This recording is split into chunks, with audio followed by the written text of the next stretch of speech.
સુરેન્દ્રનગરમાંથી પ્રતિબંધિત પ્લાસ્ટિક જપ્ત કરાયું છે। 2 દિવસમાં 2 ટનથી વધુ પ્લાસ્ટિક ઝડપાયું। મહેતા માર્કેટ અને 80 ફૂટ રોડ સહિત વિસ્તારોમાં ચેકિંગ કરવામાં આવ્યું છે। 40 માઇક્રોનથી પાતળા ઝભલા અને પ્લાસ્ટિક ગ્લાસ જપ્ત કરાયા છે। મહાનગરપાલિકાએ ₹1.50 લાખથી વધુ દંડ વસૂલ્યો છે। ભવિષ્યમાં મિલકત જપ્તી જેવો કડક કાર્યવાહીની ચેતવણી આપવામાં આવી છે।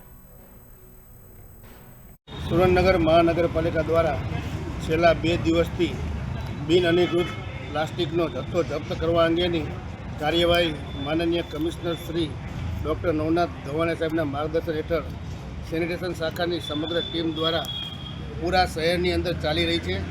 જેની અંદર છેલ્લા 2 દિવસની અંદર હું તમને જણાવું કે સેનિટેશન શાખાની ટીમ દ્વારા ઓછામાં ઓછું 1.5 થી 2 ટન જેટલું બિન અનધિકૃત પ્લાસ્ટિક જપ્ત કરવામાં આવ્યું છે।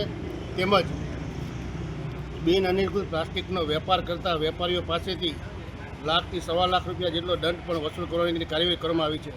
માનનીય કમિશનર સાહેબ દ્વારા સમગ્ર સુરેન્દ્રનગર મહાનગરપાલિકા વિસ્તારના પ્લાસ્ટિક વિતરણ કરતા વેપારીઓને સ્પષ્ટ સૂચના આપવામાં આવી છે કે જો સરકારના આદેશથી વિરુદ્ધમાં જઈને બિન અનધિકૃત પ્લાસ્ટિકનો કોઈ વેપાર કરશે તો અત્યારે દંડ અંગે વસૂલાત અંગેની કાર્યવાહી કરવામાં આવી છે। પણ આગામી દિવસોની અંદર તેઓની પ્રોપર્ટી તેમજ દુકાન જપ્તી અંગેની વસૂલ સીલ કરવા અંગેની